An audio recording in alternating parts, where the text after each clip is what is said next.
I wanted to bring up this weird situation that took place in Toronto over the weekend involving a fan and Nick Suzuki. During warm up for that Canadiens Leafs game, Nick Suzuki gives his stick to a fan. They do a nice little photo op. It looks great. And you think, all right, that's a really nice thing for Nick Suzuki to do. And then we learn that the fan, the young boy and his family, couldn't stay in the arena because of the fact that they had that stick, and everyone's getting all mad, all up in arms, thinking, well, why wouldn't they let him stay in the arena with that stick? Couldn't the arena just hold it for him? And it was later revealed by MLSC that they did give him the option to hold on to the stick until the end of the game, but the fan decided, you know what, I want to go back, I want to leave with the stick. So they the family left back to their hotel room anyway. Still just a very weird situation. Dan, I'll start with you. What did you think of that entire ordeal? It's a bit of a weird story that came out in the last few days. So you're telling me he could have hung onto the stick and watched the rest of the game with it at his seat? Well, I think the arena, I don't know where they would have had it, but they apparently gave him the option that they would hold on to it until the end of the game. Well, then I don't know why they wouldn't do that. It's funny. I mean, I just saw what happened on Twitter, and I saw the dad's tweet, and I thought, well, if I was told that I had to leave with my kid with the stick, I don't think it would happen. I mean, I don't know if the usher or whoever it was inexperienced. I would think that they could have gone to somebody higher up to kind of explain the situation and make the best out of it. I think the Canadiens have made the best out of the situation, and the poor kid got a fat lip with the puck hitting him. But you know what? It showed a nice side of Nick Suzuki too, that he obviously felt badly for the kid. But yeah, I don't know. It's just for me, just reading the whole thing and understanding what's going on, it just doesn't make a lot of sense. I don't know what really happened. Yeah, it was really confusing because it was pretty clear from the initial picture that he got the stick in warm-up, right? Yes. Suzuki tried to throw a puck over the glass, and the kid didn't catch it, hit him in the face. He was crying. He was still kind of half crying in the picture.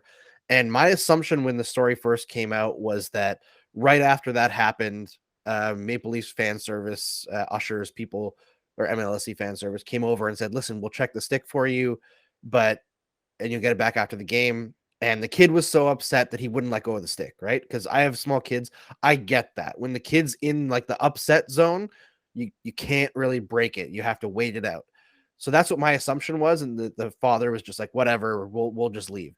Which to me is crazy because the seats that they were sitting in probably cost like $800 each, right? Yeah. So that to me was like, oh, that hurts the wallet.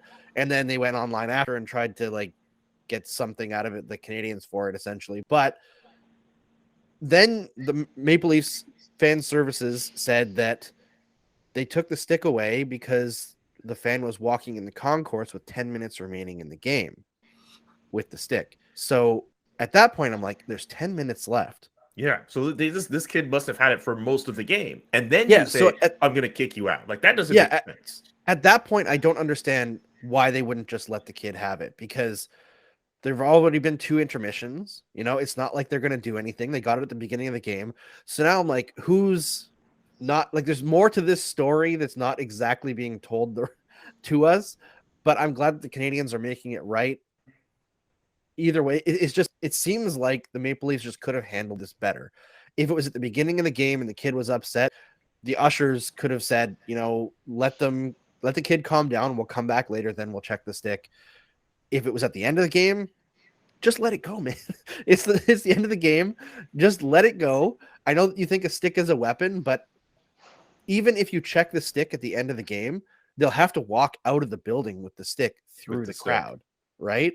So what are you trying to avoid here? They've already had the stick through 50 minutes of hockey. Like, I just don't get it. It just seems like it didn't need to happen. Before Rick makes his point, I just want to add the Canadiens did say that they will, at the store, the Tricolore Sports store. Wow, my French is weird today. Tricolore Sports store today. They wanted to offer the fan a Nick Suzuki jersey. So yes, the Canadiens are addressing this. Rick, go ahead. To me, it's too much for me. Ridiculous how they handle that for a young kid. The kid's name Hunter takes a puck in the face and think that he's a threat by having the hockey stick. maybe they were worried if they, if they put the stick aside somewhere that somebody in the security would steal it. But, I think the root of the problem here is probably the security guard or usher, whatever, didn't like the fact that the kid was wearing a Canadiens jersey. So some things, never change. And no matter whether Consider the location or off the ice, just poorly handled and, really, not very nice to see something like that for a young kid to have to go through and deal with that. So a real, not a nice mark or impression by the Montreal or the Toronto Maple Leafs organization.